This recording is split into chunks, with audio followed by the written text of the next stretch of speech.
Charity begins at home. So the child saw daddy that mommy could not confront daddy. Daddy was the lion of the tribe of their family. Daddy doles out money to his house help. In fact, sometimes when daddy is upset, daddy refuses to eat. Ebili opa.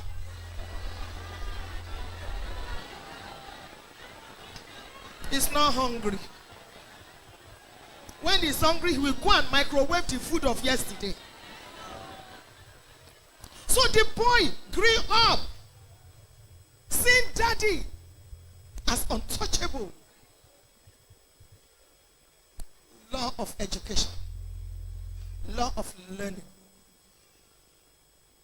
When rape takes place, you too, why did you go to his house at night? As if his house is a lion's den. You too, why did you wear a short dress? You too, the blame comes. It is so bad that even when a woman is being abused, you will see her making excuses for her abuser. I must be the one that provoked him. He's not like that. He's not that bad, though. He still sent us to Dubai 3 years ago. Myself and the children, we went. If you grow up as a young boy and you think paying school fees, sending your children and your wife to the abroad, buying business class tickets is all that responsibility in marriage entails. Wake up, you are dreaming, because now women can pay school fees. Now women can buy their own tickets. Now women can go to the abroad. Don't write the abroad. I'm trying to demystify superstitions, tradition that we have come to believe, and we're even inserting inside the Bible because we've heard it over and over again. Some people will even say the Bible says.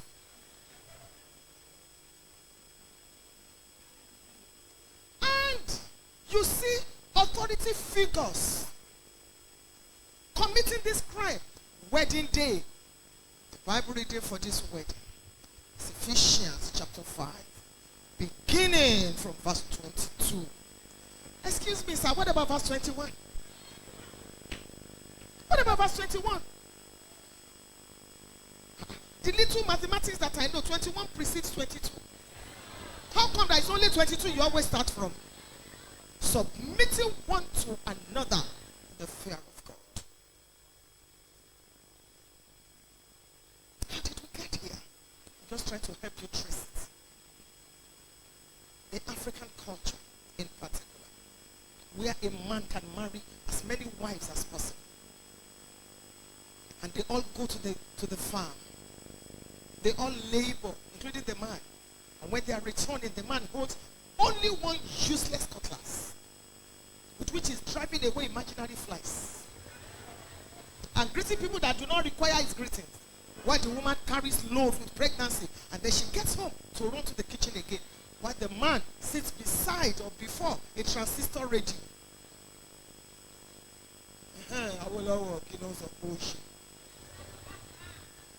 You see, this is why we have tears in marriage. For the Bible says, if the foundation be destroyed. I have good news for you. Because even in building technology now, you can go and Google it. There is a technology now that can go to the foundation of your house and repair it. In fact, they did one recently, I think in maybe Australia or Russia. They lifted the building, put it somewhere, repaired the foundation, and brought the building back. Oh, you don't believe that? Listen, some people are already thinking how to put swimming pool inside the plane. Some people are already thinking how to put football field on the plane. And I believe them. Because 30 years ago, who could have told us that we will have our offices on our palm? something. Send. What is send? I may not read. In Australia. Few years ago, we always, it was always a queue at Nitel. I will be shouting, hey, Sikira! That's why some of us still shout on the phone. Because we are so used to shouting.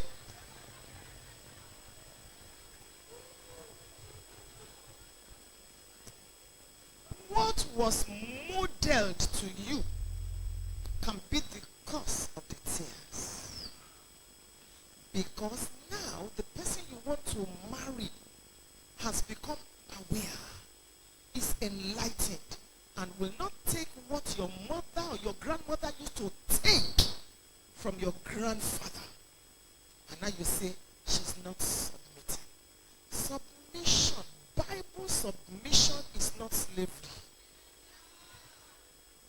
Bible submission is not subjugation. It is strength put under control. I am heavy. I'm a multi-millionaire. I'm anointed. You are heavy.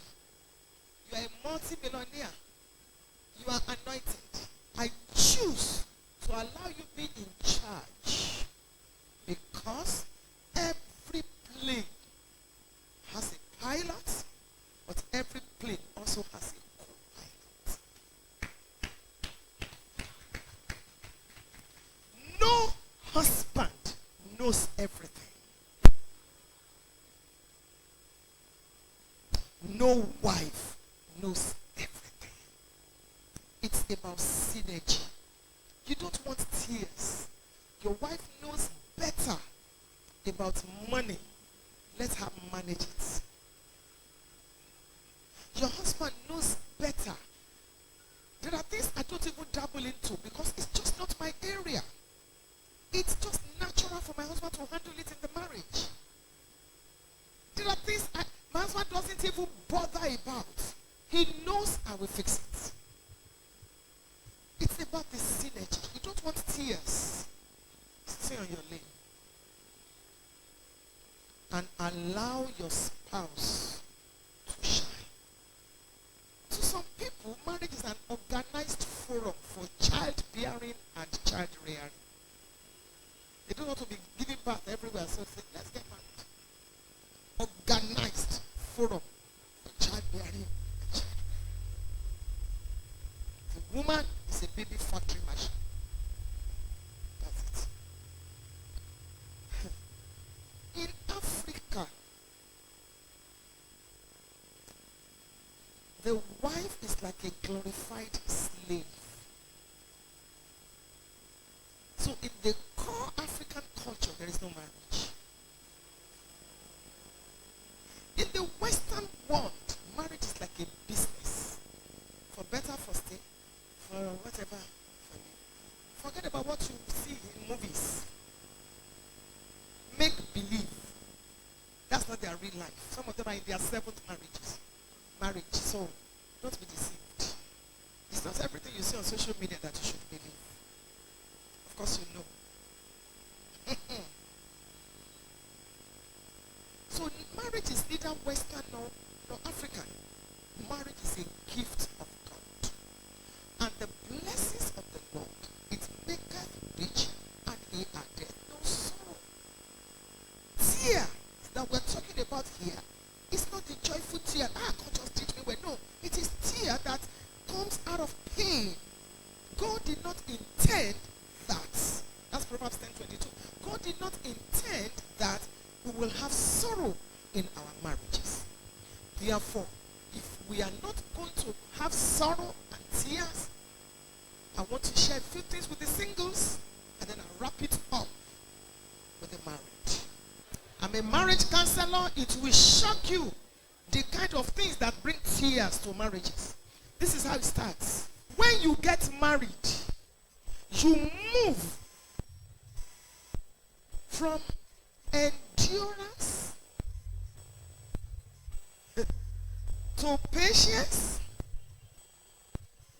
What's the third one? perseverance. There is no relationship, there is no human relationship on earth where your Christianity will be tried like the decision of marriage. Sometimes we wake up and say, "Which what that happened yesterday, we're still married." Because it's two people coming together from different backgrounds. There are things you will outgrow. There are things you will pray about. There are things you will manage. There are weaknesses that God will never remove. And it is not, this is not blasphemy. God will only give you grace and wisdom to manage it. When God called Moses, he said, "I'm a stammerer." Read the Bible. God never healed him. I'm not talking about adultery. And you not say, it's my weakness. So let's balance this deal. I'm talking about human connection. I'm talking about things that you need to mature and grow, and outgrow. So please, before you go into marriage, this is what happens. When we talk about marriage without tears, and I said, there's no marriage without tears. We have tears of joy now. But we also have some tears. It's just that as you begin to grow in grace, the tears reduce. You are no longer a cry baby. Every little thing you cry. You too, you now grow, you mature. And you get to them and say, we thank God, it's marriage. Because proximity, the fact that in my village they say, the person you sleep beside, you will roll over. So, as Reverend is there now, no matter what he does, he cannot step on me. Because there's no proximity. When you get married, you have invited someone officially to invade your privacy. I mean invade. So you can't complain. Every marriage that will succeed, that will fail, will go through 7 stages. Divorce is the final stage. They are talking about divorce. That's the final stage. Before divorce, a lot has gone into it. There's what we call reality stage. Hey? So you snore like this. Madam, with all your makeup, so your pants is like this. When reality will show. Are we on the same page? Those of us that are married, marriage is a privilege. It's a great honor. It's a blessing from God. It's a gift of God. And you can choose to enjoy your marriage. Your marriage can never be exactly like another person's